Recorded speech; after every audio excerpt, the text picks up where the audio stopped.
Hey guys, so who's loving but also hating the AI generated crochet images flooding the internet lately? Personally, I think a lot are quite cute and interesting to look at for inspiration, but the way they're being used is so misleading.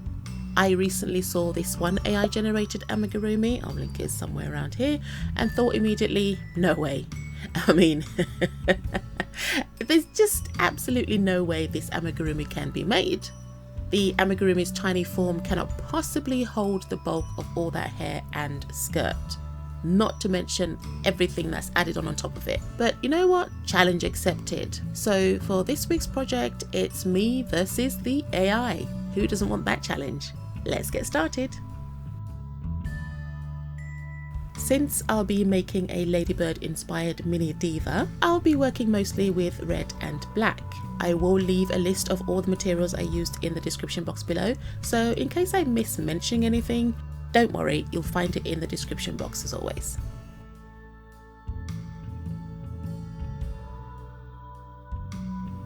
I began by crocheting some feet off camera using the brown acrylic yarn.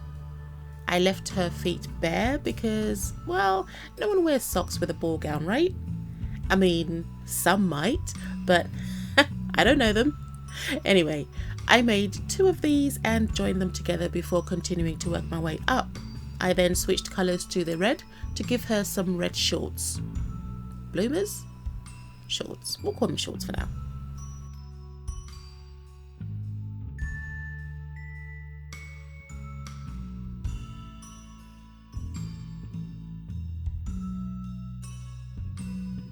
Next, I went ahead and made these adorable little slippers in black.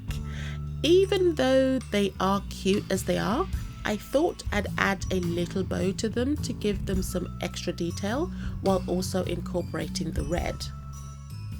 I also cut some foam to use as extra support for the soles. I then glued the soles onto the bottom of the shoes and put them aside for now so they could thoroughly dry.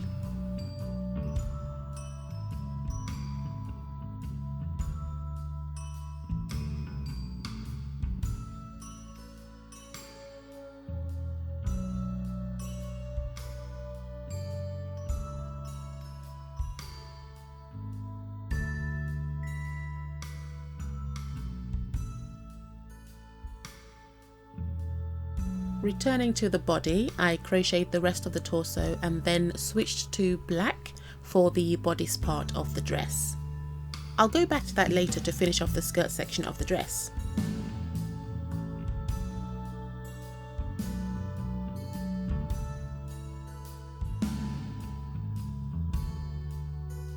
I also crocheted the arms and added some poofy sleeves to them. And the sleeves will make the gown look even bigger and have her ready for the red carpet. Next, I added some armature wire to the arms and then crocheted them onto the body.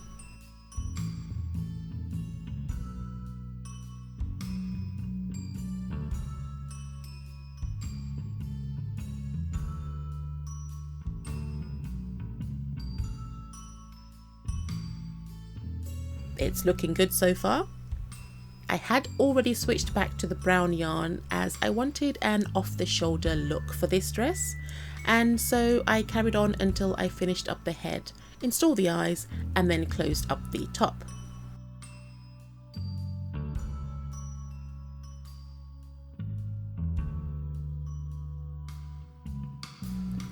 Oh my god, she looks so cute already. I actually could not wait to finish this project. I was loving every second of it.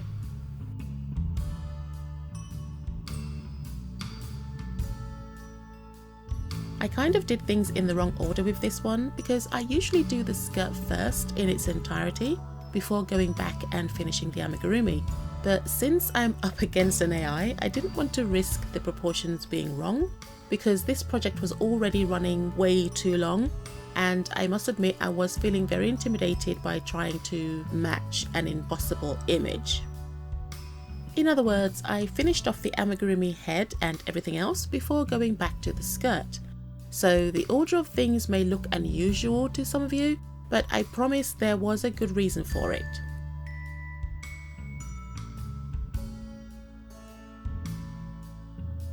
Moving on, I wanted this skirt to be extra epic and truly fabulous. I will not be defeated by some electrified silicone. That's bravado, by the way, not a promise. It is a pretty picture after all, but I refused to give in without a fight. So I used half double crochet stitches and just billowed out this skirt as much as I could get away with without making her look too ridiculous. I needed her to look as if she is wearing the dress and not that the dress is wearing her. I don't really know what that means, but I know what I was thinking of. In other words, I don't want her to be drowned by the dress. Instead, she needs to look like this dress actually exists, and also that she wouldn't just collapse under the weight of it.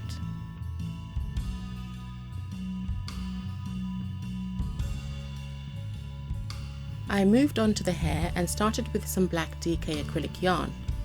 Initially, my idea was that I would create a wig cap base and then build on that by piling up hair on top of it. But then sanity raised its hand and put a stop to that. That AI hair is way too big. And yes, as a black woman, I am aware of the gravity-defying properties of an afro, but that just breaks physics. Instead, I ditched that idea and went back to my tried and trusted methods that actually work and would look great. And so, using some super chunky yarn, I made her hair using loop stitches.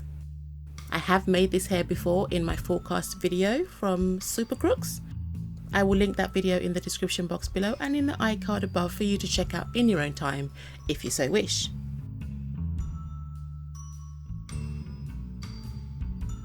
By switching to the super chunky yarn, I was hoping to get that extra volume that you just wouldn't get with using a thinner yarn. And I must say, I think I made two great decisions over the course of this project, and this was one of them. It looks amazing, it's soft and so floofy, so floofy.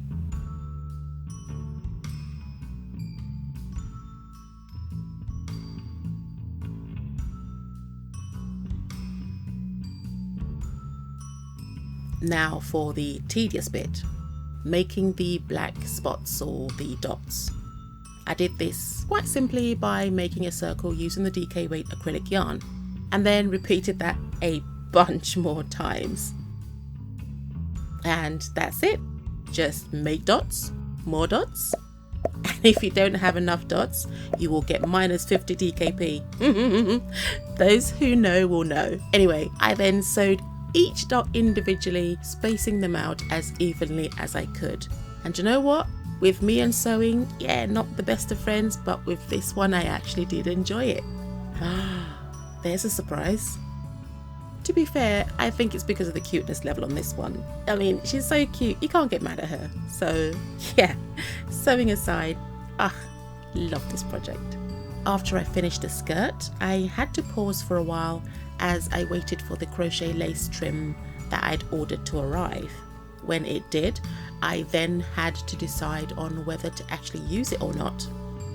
I sewed on the black lace around the bottom of the skirt, and while I was doing that, I noticed that two of the sections would look absolutely great sewed onto the top part of the bodice to give it a sweetheart neckline. So I added these off cam and here it is all done. I'm really happy with that addition of the lace to the bodice. It rounds out the whole costume, and I also added a diamante strip across the bodice to give it even more glam. I think it looks great so far.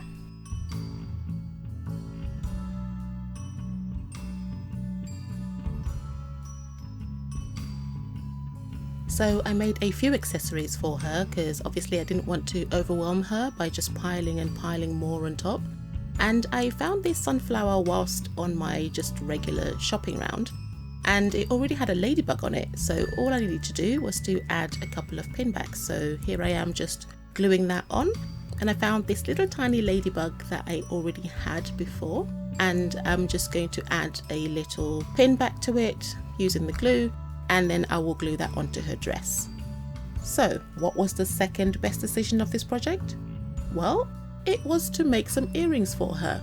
I used a nail polish bottle roughly the size of the hoops I wanted and wrapped some wire around it to get them perfectly round.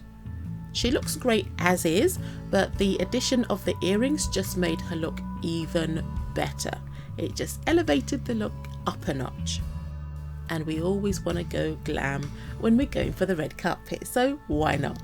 Anyway, I am just going to close this video by saying that I love her so much.